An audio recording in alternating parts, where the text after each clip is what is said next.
Good morning. My name is Scott Redler, Chief Strategic Officer at T3Live.com. Welcome to today's morning call. It is Thursday, the last morning call of the week. Our markets are actually closed tomorrow. So yesterday, I think the theme of my morning call was you can't get too bearish if. And the if was, if we stay above the 8-day moving average or above, that upper, flag support. Well, yesterday most of those areas all broke and sectors went below, so that's why I tweeted out, to get out of upper areas if you're active, and maybe even get short, which I'll get into later. So anyway, you look overseas, you have Europe down about 1.5% almost. Like the DAX is down 1.4%, CAC down 1.6%.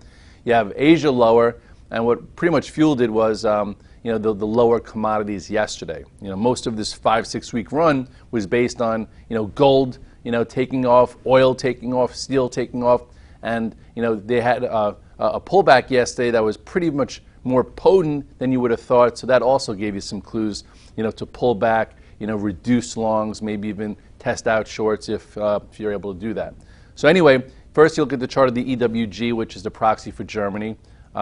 It tried to break out above this area, so it couldn't and failed and closed really on the lows. So that was one signal to get out of the way.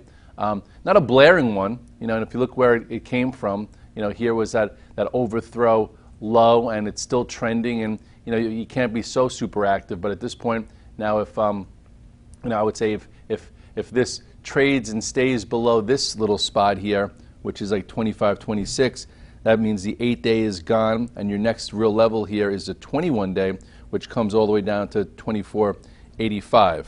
If you look at let's look at the FXI, for instance, see what it did yesterday. FXI, actually, look at that. That gave you a little bit of a signal. Look, what did it do? Closed below the 8-day moving average. First time it's done that since here, when it broke out of this little minor wedge type pattern. So right there, above it extended, came in, tested it, held with that tail. Above again, extended, came in, and now a little bit below. So you'll see what happens today, because now you have this ascending trend line here that now could be resolved lower. So perhaps we'll see if the 21-day moving average holds. So 8 and 21-day moving averages are your momentum moving averages. One of the things I always talk about, is if you're above the 8 and 21-day moving average, you try not to be short. You try and look opportunistic and try and look long. If you break the 8-day, if you're very active, because some people don't want to be so precise. It's so hard with all the computers. Give it to the 21-day. But if you do reduce your longs when you break the 8-day or the 21-day, then you're in a more flexible situation to see what type of pullback you have, so then you can test lower prices versus sitting in them. And you could also short upper momentum for a pullback into more intermediate pricing. So anyway, you go to the S&P, which we're down about 10 handles this morning. Your SPX, not a blaring sell signal, but I talked about 2040. That was my can't get too bearish if we hold above 2040. Well, we broke below it and closed near the low, so that's why I'm short the spiders. Now we're opening below the 8-day, and I would think you have a spot going across here, which is for this is about 2022. That's one spot, and then a bigger spot, which I don't think we get to today, comes in a little bit closer to 2013, and then here is your 21-day running up into it. So I'll most likely be covering into this spot. I'm just not sure if I want to be long yet. And if you, I guess, want to draw this, ascending channel here, some might do it from the lows. Whoops, sorry. Which is very, pretty extreme, or from this little 3-day spot when which it's still kind of above. So anyway, it's a lot of lines there. So hopefully you just got out, using some of my thoughts yesterday. And if you look at the spiders, started to roll down yesterday. Remember, the same thought here. Can't get too bearish if, we hold above 203.80 or 203.50. Well, we closed at 203.21, so that was my signal to at least test some shorts and see what's next. And here you have some support coming across right there. Let's take a closer look here. It's right now like 202.20 pre-market, and this spot is like 201.82. So I'll probably be flat into this, okay, and then I'll see whether or not I feel like it's buyable. Some people, if you want to look ahead, like this could be a left shoulder. This could be, the head. You can come into here, bounce up, and then all of a sudden, here's your right shoulder, over a little bit of time. And then if we were to break this spot, then all of a sudden, here's your real pullback, into this spot a little bit later. But again, that's so forward looking. For today, I think cover half with the spiders down $1 and then, see what's next. Then you look across certain sectors to see what led us lower. You had the energy, you had XLE lead us lower. That's why I'm short a little XLE. The XLE was a little bit more pronounced, okay?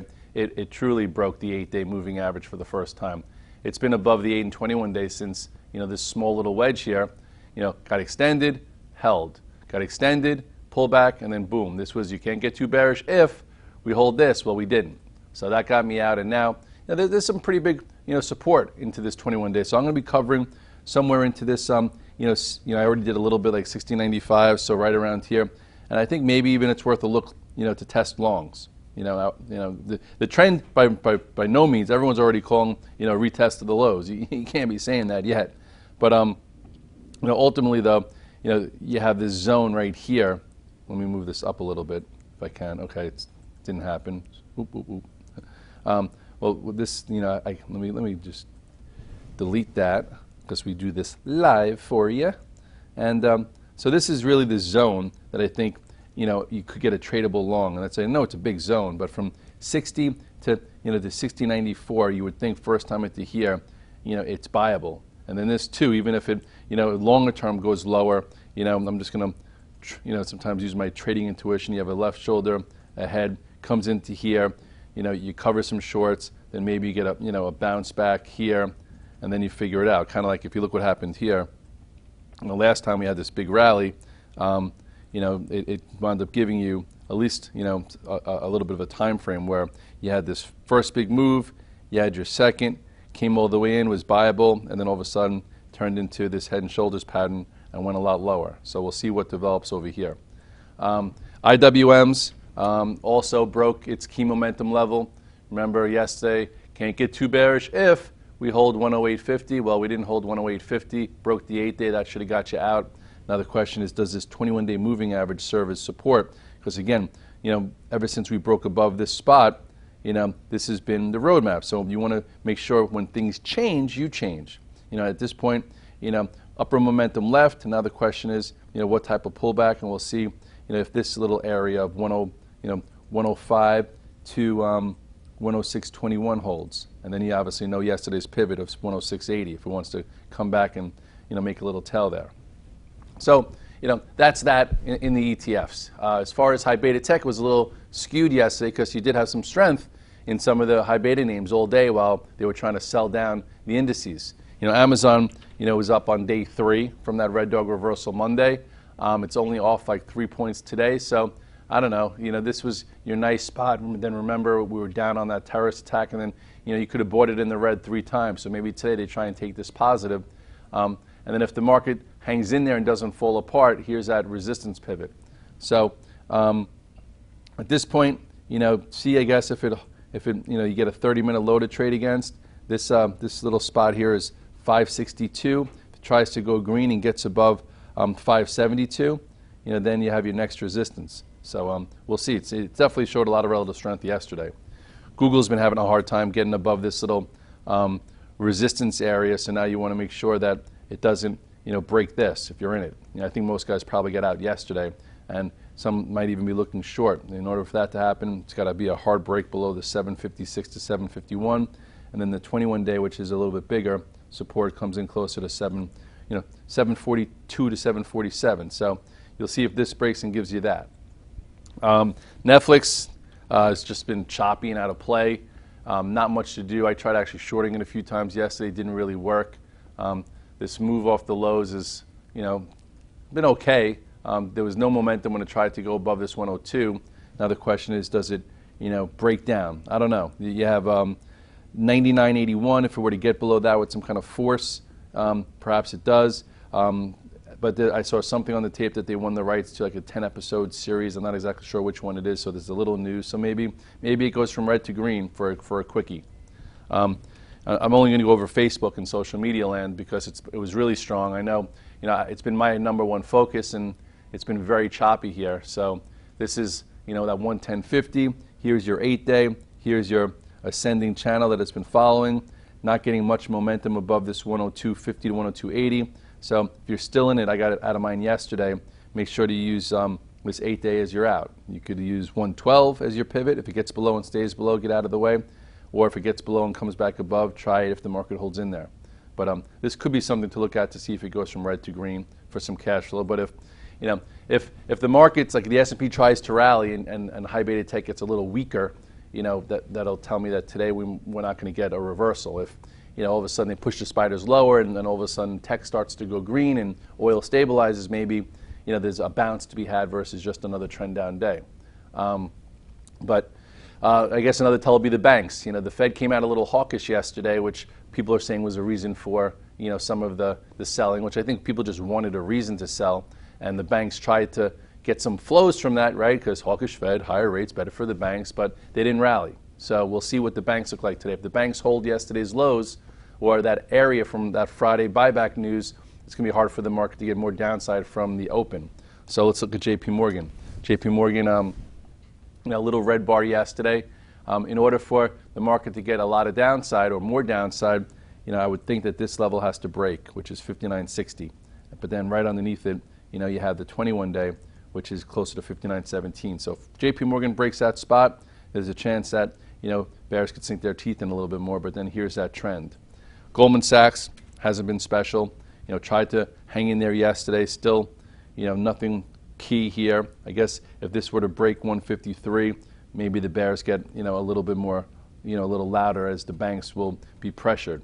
But if again, the reason why we came off, yesterday was because of Bullard statements that they might go in April, which I think they won't, unless if the S&P was at 2100, they'd go in April. But now if this pullback happens and we get back down to 1980 to 2000, they're not going to go in April. They'll probably wait till June. So believe it or not, the Fed watches the stock market.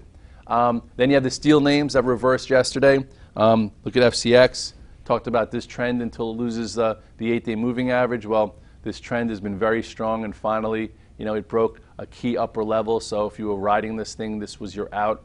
It broke the 8-day, hasn't been below the 8-day this entire time. Maybe, if you're short, cover into the 21-day. If you're looking for a scalp, maybe you could buy that. You shall see. I actually went out short X. Gave you like a red dog reversal yesterday on an upgrade, and then I saw the weakness everywhere else. So if it could get and stay below this, what's this price here? This is like 1460. You would think that at some point, you get a retest of this this area, which is a little bit closer to 1350, to 14. So we'll see if that could add up. It's been a huge move from 9 to 16, a little reversal. You would have thought that you can get a little downside near 14 or so. A lot of guys, I got to give it to Dave Green and Sperling. They were pointing out that short in Tesla 2 days ago, the relative weakness. That's why I was short, not tonight, but last night. For me, I always cover a little early. I'm not short today, which I wish I was. But here was that first move where it closed below a prior low, extended from the 8-day. Again, if you follow the 8-day moving average, that's fine. But once it gets really extended from it, you are not a buyer. And then boom, here's your pwn down move. And now, it looks like it's right around this 217 pre-market. So, if you're short on day 3 down, I wouldn't press. I would cover. And if you're looking for a scalp long, because it really just was as high as 240, and you're looking to buy around these 215 to 217s, just realize it came all the way from here. So don't do it blind. I would say, wait for a 15, 30-minute low, to buy verse. So at least you have it calculated. And then Chinese names, Baba, gave you a first, potent bar yesterday. We talked about how it's been very extended and can't get bearish, too bearish if, well, it closed below it. So now you're getting a bit of a down move. So here is, the 8-day.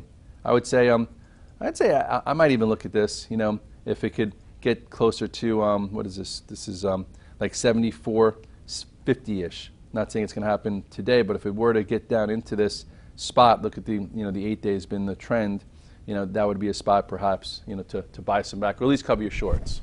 The metals were, didn't really go. They started strong on the day the terrorists, struck in Brussels and then faded. So that, I think, gave some guys some clues that, you know what, the metals aren't that strong. And then yesterday you had your big down move.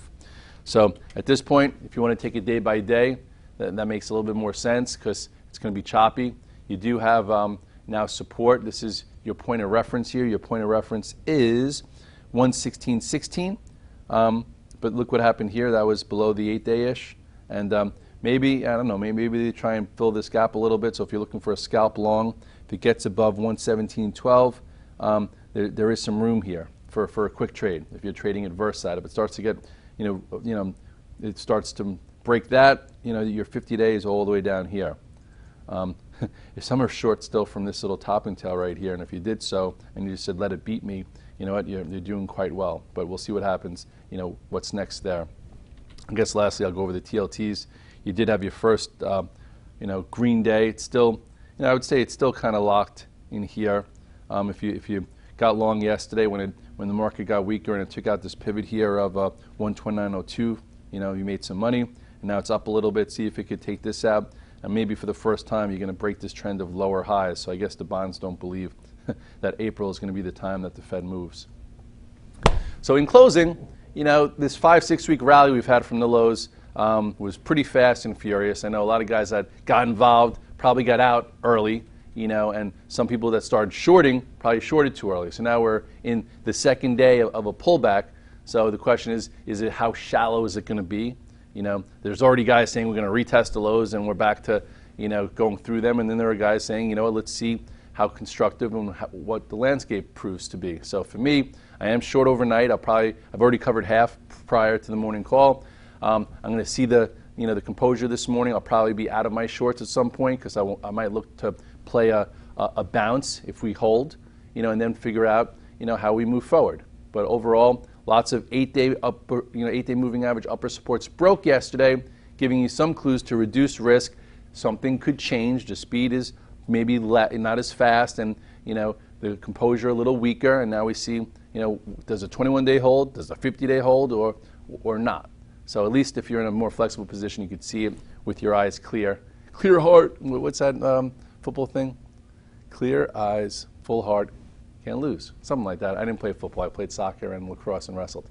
Anyway, have a great day. I'll see you on the VTF and afterwards at the recap.